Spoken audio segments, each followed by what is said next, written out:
Profetas e Reis, capítulo 7. Jeroboão.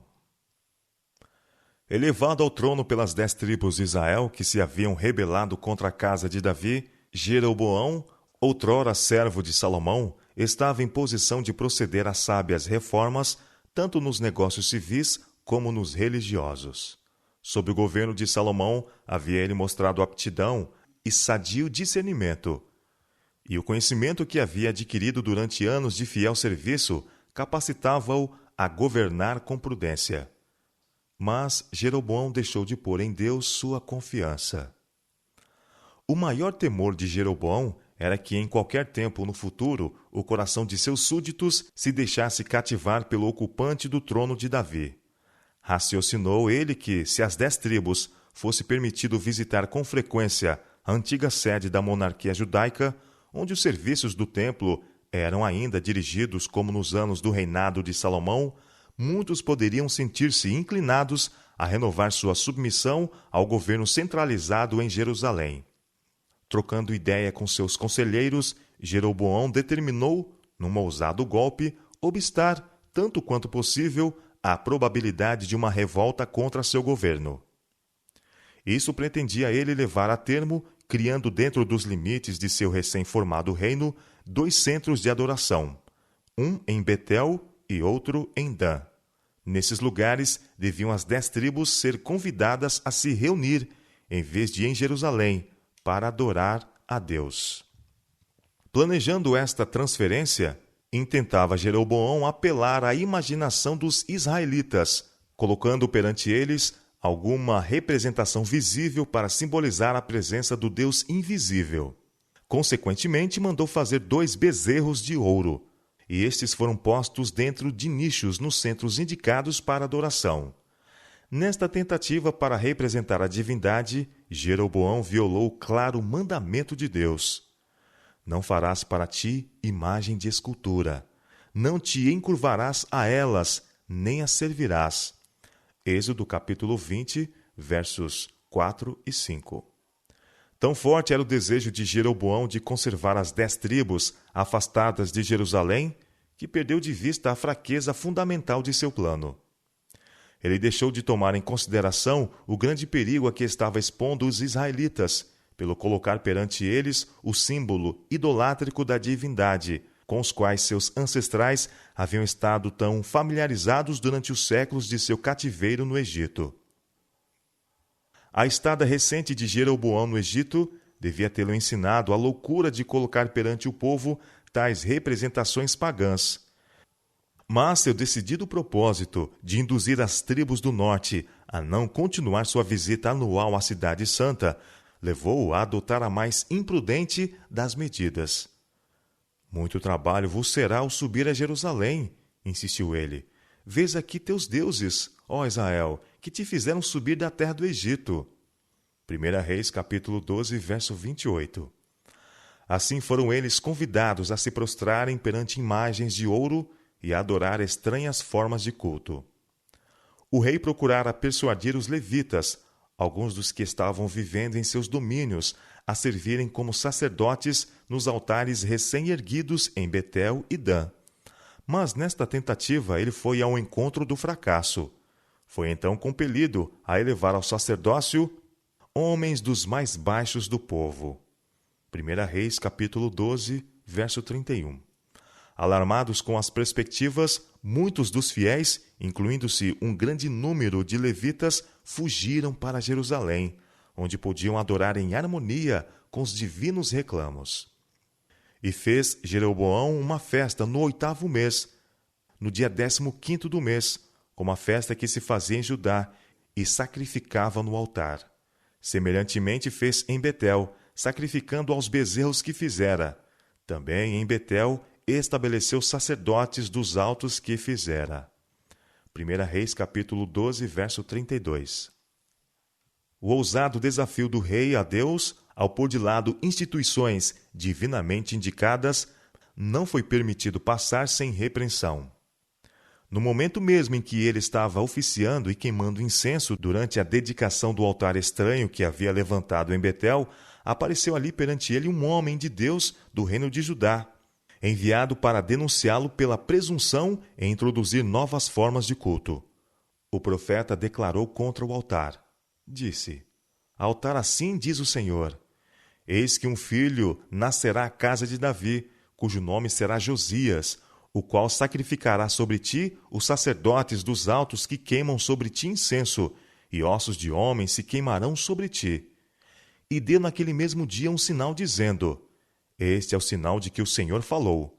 Eis que o altar se fenderá, e a cinza que nele está se derramará. Imediatamente o altar se fendeu, e a cinza se derramou do altar, segundo o sinal que o homem de Deus apontara pela palavra do Senhor. 1 Reis, capítulo 13, versos 2, 3 e 5. Ao ver isto, Jeroboão se encheu de um espírito provocador contra Deus e procurou conter o que lhe tinha apresentado a mensagem. Cheio de ira, ele estendeu a sua mão de sobre o altar, dizendo: Pegai ele! Seu ato impetuoso encontrou reprovação imediata. A mão estendida contra o mensageiro de Jeová tornou-se de súbito impotente e seca, e não a podia tornar a trazer a si. Tomado de terror, o rei apelou ao profeta para que intercedesse por ele a Deus. Ora à face do Senhor teu Deus, suplicou ele, e roga por mim, que a minha mão se me restitua. Então o homem de Deus orou à face do Senhor, e a mão do rei se lhe restituiu, e ficou como dantes. 1 Reis, capítulo 13, versos 4 e 6. Baldado fora o esforço de Jeroboão para revestir de solenidade a dedicação de um altar estranho, cujo respeito haveria levado ao desrespeito pelo culto de Jeová no templo de Jerusalém. Pela mensagem do profeta, o rei de Israel deveria ter sido levado ao arrependimento, a renunciar seus ímpios desígnios, os quais estavam desviando o povo do verdadeiro culto de Deus. Mas ele endureceu o coração e decidiu seguir o caminho de sua própria escolha. Por ocasião da festa em Betel, o coração dos israelitas não estava completamente endurecido. Muitos eram suscetíveis à influência do Espírito Santo. O Senhor decidiu que os que estavam indo a passos rápidos para o caminho da apostasia deviam ser obstados em seu curso antes que fosse demasiado tarde. Ele enviou seu mensageiro para interromper o procedimento idólatra e revelar ao rei e ao povo qual seria o resultado de sua apostasia. A ruptura do altar era um sinal da desaprovação de Deus à abominação que estava sendo praticada em Israel. O Senhor procura salvar, não destruir. Ele se deleita na libertação de pecadores. Vivo eu, diz o Senhor Jeová, que não tenho prazer na morte do ímpio. Ezequiel capítulo 33, verso 11.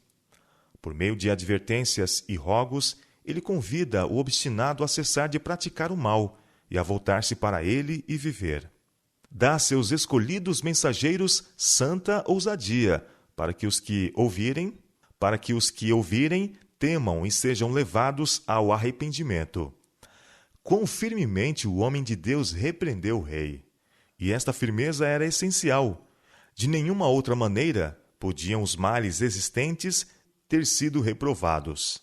O Senhor deu a seu servo ousadia, para que perdurável impressão fosse feita nos que ouviram. Os mensageiros do Senhor não devem jamais temer a face do homem, mas sim permanecer inflexíveis pelo direito. Enquanto sua confiança estiver posta em Deus, não precisam temer, pois aquele que lhes deu uma tarefa também lhes assegura seu protetor cuidado. Havendo apresentado sua mensagem, o profeta estava para retornar, quando Jeroboão lhe disse: Vem comigo à casa, e conforta-te, e dar-te-ei um presente.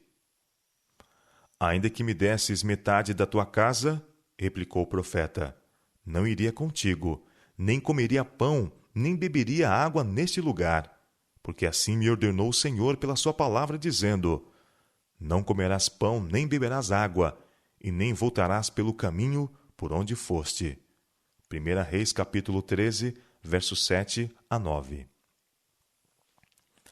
Bom teria sido ao profeta se ele tivesse se apegado ao seu propósito de retornar sem delongas à Judéia.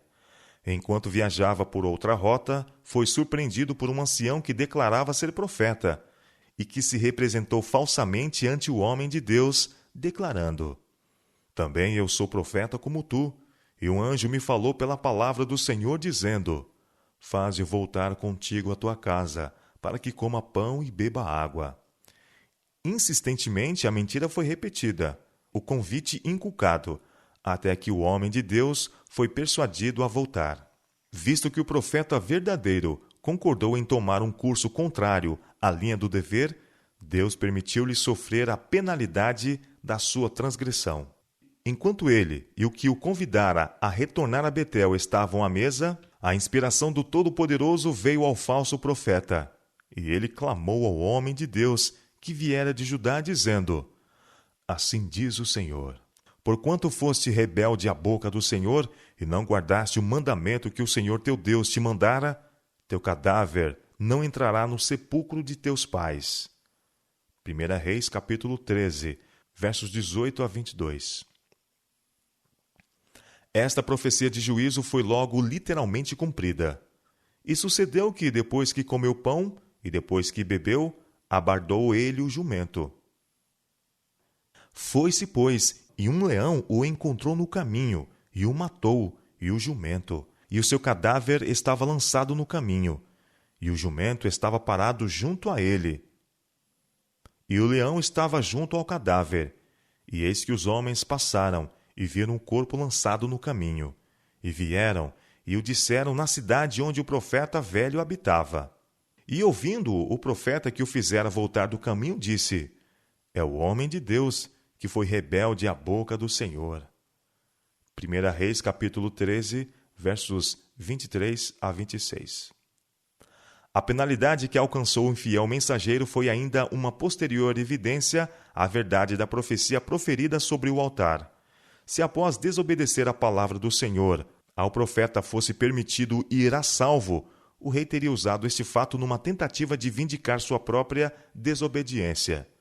Na ruptura do altar, no secamento do braço e na terrível sorte daquele que ousara desobedecer uma ordem expressa de Jeová, Jeroboão deveria ter discernido o pronto desprazer de um Deus ofendido, e esses juízos deviam tê-lo advertido a não persistir na prática do mal. Mas longe de se arrepender, Jeroboão, do mais baixo do povo, tornou a fazer sacerdotes dos lugares altos. Assim não apenas pecou ele mesmo grandemente, mas fez pecar a Israel. E isso foi causa de pecado à casa de Jeroboão, para destruí-la e extingui-la da terra. 1 Reis, capítulo 13, verso 33 e 34, e capítulo 14, verso 16. Ao final de um conturbado reinado de 22 anos, Jeroboão sofreu desastrosa derrota numa guerra com Abias, sucessor de Jeroboão. E Jeroboão não recobrou mais nenhuma força nos dias de Abias, porém o Senhor o feriu e morreu. 2 Crônicas, capítulo 13, verso 20. A apostasia introduzida durante o reino de Jeroboão tornou-se cada vez mais acentuada, até que finalmente resultou em ruína total do reino de Israel. Antes mesmo da morte de Jeroboão, Aiás, o idoso profeta de Siló, que muitos anos antes predissera a elevação de Jeroboão ao trono, declarou: O Senhor ferirá a Israel, como se move a cana nas águas, e arrancará Israel desta boa terra que tinha dado a seus pais, e o espalhará para além do rio, porquanto fizeram seus bosques, provocando o Senhor a ira, e entregará Israel por causa dos pecados de Jeroboão, o qual pecou e fez pecar a Israel. 1 Reis, capítulo 14, versos 15 e 16. Todavia o Senhor não abandonou a Israel sem antes fazer tudo o que poderia ser feito para levá-lo de volta à submissão a si.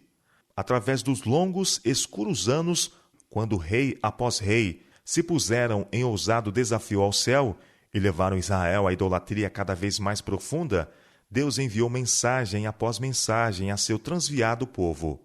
Por intermédio de seus profetas, deu-lhes toda a oportunidade de deter a maré da apostasia e retornar a ele. Durante os anos que sucederiam à cisão do reino, Elias e Eliseu viveriam e trabalhariam, e os ternos apelos de Oséias, Amós e Obadias deviam ser ouvidos na terra. Jamais deveria o reino de Israel ser deixado sem nobres testemunhas do suficiente poder de Deus para salvar do pecado. Mesmo nas horas mais escuras, alguns permaneceriam leais ao seu divino monarca, e em meio da idolatria viveriam inculpáveis à vista de um Deus santo. Esses fiéis foram contados entre o piedoso remanescente, por cujo intermédio o eterno propósito de Jeová devia ser finalmente cumprido.